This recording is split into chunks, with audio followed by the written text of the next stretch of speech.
మాట్లాడినటువంటి విషయాలందరినీ గుర్తు చేస్తూ ఉంటే దయ్యాలంతా కూడా వేదాలు వదిలించినట్టుగా ఉంది.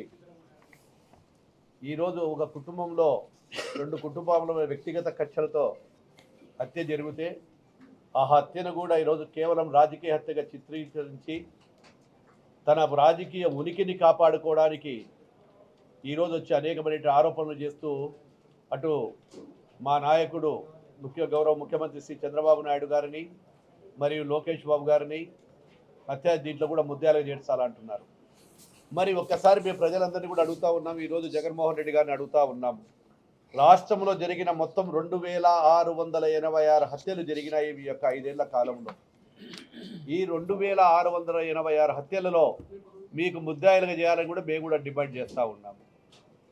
మరి గత ప్రభుత్వంలో మీరున్నప్పుడు ఎన్నో రాజకీయ హత్యలు చేసి ఈ రాజకీయంలో ఈ యొక్క తెలుగుదేశం పార్టీని ఆ రోజు బంగాళాఖాతంలో కలపాలి, భూస్థాపితం చేయాలని చెప్పి నువ్వు మాట్లాడిన మాటలు ఒకసారి గుర్తు చేసుకోవాలని చెప్పి జగన్మోహన్ రెడ్డి గారిని కోరుతా ఉన్నాను.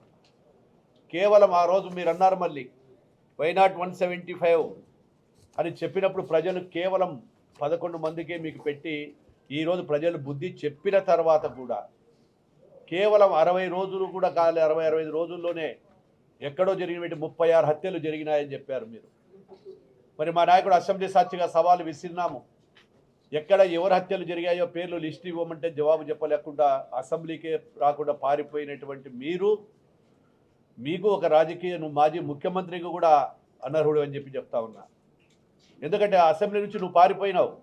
ఆ రోజు మేము ఛాలెంజ్ చేశాము, ఈ యొక్క ప్రభుత్వం వచ్చిన తర్వాత, మా ప్రభుత్వం వచ్చిన తర్వాత 30 హత్యలకు పైన జరిగాయని చెప్పినప్పుడు ఛాలెంజ్ చేశాము.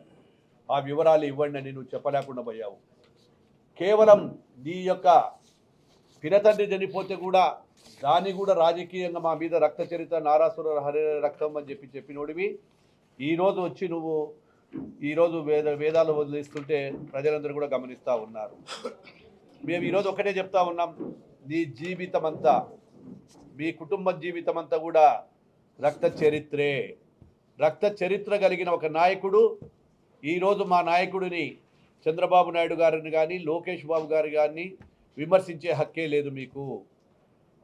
మీ చరిత్ర వైఎస్ఆర్ పార్టీ చరిత్ర అంతా రాజకీయములకు వచ్చిన మొదటి రోజు నుంచే హత్యలు చేయిస్తూ, ఎక్కడ ఎన్నికలు జరిగినప్పుడు కూడా పంచాయతీ బోర్డు ఎన్నికలు కానీ స్థానిక సంస్థ ఎన్నికలు జరిగినప్పుడు ఎక్కడి వారిని వాళ్ళ మీద హత్యలు చేస్తాము బెదిరించుకుంటూ తర్వాత దౌర్జన్యాలకు పాల్పడి చేసినటువంటి వ్యక్తివి నువ్వా ఈరోజు మాట్లాడేది మా గురించి, మా తెలుగుదేశం పార్టీ గురించి, మా నాయకుడు చంద్రబాబు గురించి, లోకేష్ బాబు గురించి అని కూడా చెప్తా ఉన్నాము.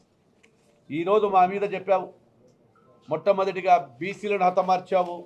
ఈరోజు దాదాపుగా బీసీలను 300 మందిని, ఎస్సీలు 192, ఎస్సీలు 58, మైనార్టీలు 11, మహిళలు, పార్టీ కార్యకర్తలు 79 మంది, ఇలా ఎన్ని పడితే అన్ని వేల మందిని చంపించినావే. మేము ఛాలెంజ్ చేసిన రోజు నువ్వు ఏ రోజున వస్తావా? ఈరోజు మేము అడిగే నీ యొక్క ఛాలెంజ్ ఎప్పటికైనా మేము స్వీకరిస్తాం. మేము ఇన్ని హత్యలు జరిగినాయి. ఈరోజు మా అందరి మీద, ఇక్కడ పైన ఉండేటువంటి అందరి మీద కూడా అక్రమ కేసులు పెట్టావు, రౌడీ సీట్లు ఓపెన్ చేయించావు, అదేవిధంగా ఎస్సీ ఎస్టీ కేసులు పెట్టావు. నీకు పరిపాలన కూడా చేత కాని వాడివి.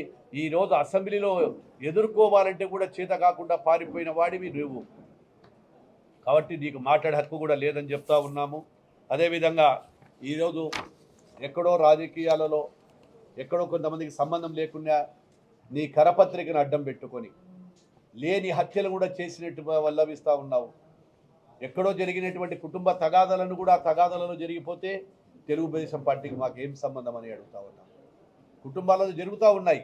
నీ సొంత కొంత చిన్నాయన చంపుతూనే నువ్వు ఇంతవరకు న్యాయం చేయలేదు. నీ తల్లి ఈరోజు నీ చెల్లెలు ఏం మాట్లాడుతూ ఉన్నారో చూడు, ఒకసారి ఆలోచన చేసుకోండి. నీ సొంత చెల్లెలే ఈరోజు ఎక్కడ పట్టుకుని నాకు న్యాయస్థానాల చుట్టూ తిరుగుతూ న్యాయం చేయమని చెప్తా ఉన్నటువంటిది మీ సొంత చెల్లెలని కూడా గుర్తు చేస్తూ ఉన్నాను. ఈరోజు ఇది ఒక్కటే కాదు, అనేకమైనటువంటి ఈరోజు నీ కార్యకర్తలను గాలికి వదిలిపెట్టేశావు, పార్టీని గాలికి వదిలిపెట్టేశావు. కేవలం రాజకీయ ఉనికిని కాపాడుకోవడానికి ఎక్కడైనా అవకాశం దొరికినప్పుడు వచ్చి వాళ్ళను పరామర్శించడం తప్ప ఏ కుటుంబానికైనా ఒక చిన్న ఆర్థిక సాయం చేశావా అని అడుగుతా ఉన్నాము. గతంలో పెసరాయిలో జరిగిన డబుల్ మర్డర్ కేసులు గుర్తు రాలేదా జగన్మోహన్ రెడ్డి గారు? డాక్టర్ సుధాకర్ను జరిగినప్పుడు ఏం నిద్రపోతున్నావా? అదేవిధంగా అబ్దుల్ సలాం గారు ఇక్కడ చనిపోతే పాపం ఆ రోజు ఎందుకు రాలేకపోయినావు? ఈ రోజు నీకు ముఖ్యమంత్రి పదవి లేదు కాబట్టి, ఆ ముఖ్యమంత్రి పదవి లేకపోతే ప్రజలు గుర్తించడం లేదు కాబట్టి ప్రజలు మర్చిపోతారనేటువంటి ఉద్దేశంతోనే నీ రాజకీయ ఉనికిని కాపాడుకోవడానికి వచ్చావే తప్ప నువ్వు పరామర్శించడానికి రాలేదని కూడా తెలియజేస్తా ఉన్నాను. నిజంగా నీకు ప్రేమ ఉంటే ఆ కుటుంబాలు ఎక్కడైనా ఆదుకుందా మీ పార్టీ? ఎన్ని కుటుంబాలను మీరు ఆర్థికంగా ఆదుకున్నారు? గతంలో మా ప్రభుత్వం ఉన్నప్పుడు ఏదైనా జరిగినప్పుడు స్థానిక నాయకులము, మా తెలుగుదేశం పార్టీ అధ్యక్షుడు వారి యొక్క ఆదేశాల మేరకు అందరం కూడా పోయి మేము పరామర్శించడం జరిగింది. వేదిక మీద ఉన్నటువంటి నాయకులము ఆ కుటుంబాలను తెలుగుదేశం పార్టీ ఆదుకుంది. ఆ కుటుంబాలను మా యొక్క పిల్లలను చదివిస్తూ ఉన్నారు ఎన్టీఆర్ స్కూల్లో.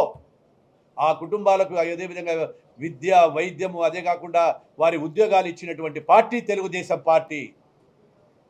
ఏ ఒక్కరోజైనా నీవు కానీ మీ కుటుంబం కానీ ఈరోజు ఇక్కడికి 10 మందికి ఏదో చేసే విధంగా మీ పార్టీ కానీ ఉందా? ఒకసారి సహాయం చేసినట్టు ఉంటే చెప్పండి. ఈరోజు మా దగ్గర ఎక్కడైనా కార్యకర్తలకు అన్యాయం జరిగితే ఆ కార్యకర్తను హక్కున చేర్చుకొని ఈరోజు మేమంతా కూడా ఈరోజు పిల్లలకు చదువులు చెప్పిస్తూ విద్యాబుద్ధులు నేర్పుతూ ఉద్యోగాలు ఇస్తున్నటువంటి పార్టీ తెలుగుదేశం పార్టీ. కాబట్టి నువ్వు ఈ యొక్క ఈరోజు దీనికి కేవలం వచ్చిన తర్వాత మీరు సంక్షేమ పథకాల గురించి మాట్లాడుతూ ఉన్నారు. సంక్షేమ పథకాలు ఆ రోజు ఏదైతే మాట చెప్పామో చెప్పిన మాట ప్రకారము 7,000 రూపాయలు మొట్టమొదటి నెలలు ఇవ్వడం జరిగింది. 1వ తారీఖున జీతాలు ఇస్తూ ఉన్నాము.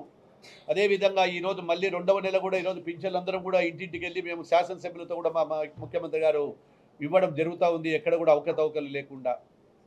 కేవలం 60 రోజులు కాంతోనికి అమ్మఒడి అని చెప్తున్నావు. ఖచ్చితంగా ఏదైతే మా మేనిఫెస్టోలో ఉందో నీకంటే నీతి నిజాయితీగా నీకు అర్హులైన ప్రతి ఒక్కరికి కూడా సంక్షేమ పథకాలు ఇచ్చేది తెలుగుదేశం పార్టీ. ఏదైతే ఆ రోజు మాట చెప్పినామో మాట ఇచ్చిన ప్రకారం ప్రతి సంక్షేమ పథకాన్ని కూడా ప్రజలకు తెలియజేస్తామని చెప్పి తెలియజేసుకుంటూ ఈరోజు నీకు నైతికంగా మాట్లాడే హక్కు లేదని కూడా తెలియజేసుకుంటా ఉన్నాను. మరిన్ని వీడియోస్ కోసం ఛానల్ ని సబ్స్క్రైబ్ చేయండి. లేటెస్ట్ అప్డేట్స్ కోసం వాట్సాప్ ఛానల్ ని ఫాలో చేయండి. అండ్ లింక్ డిస్క్రిప్షన్ లో ఉంది.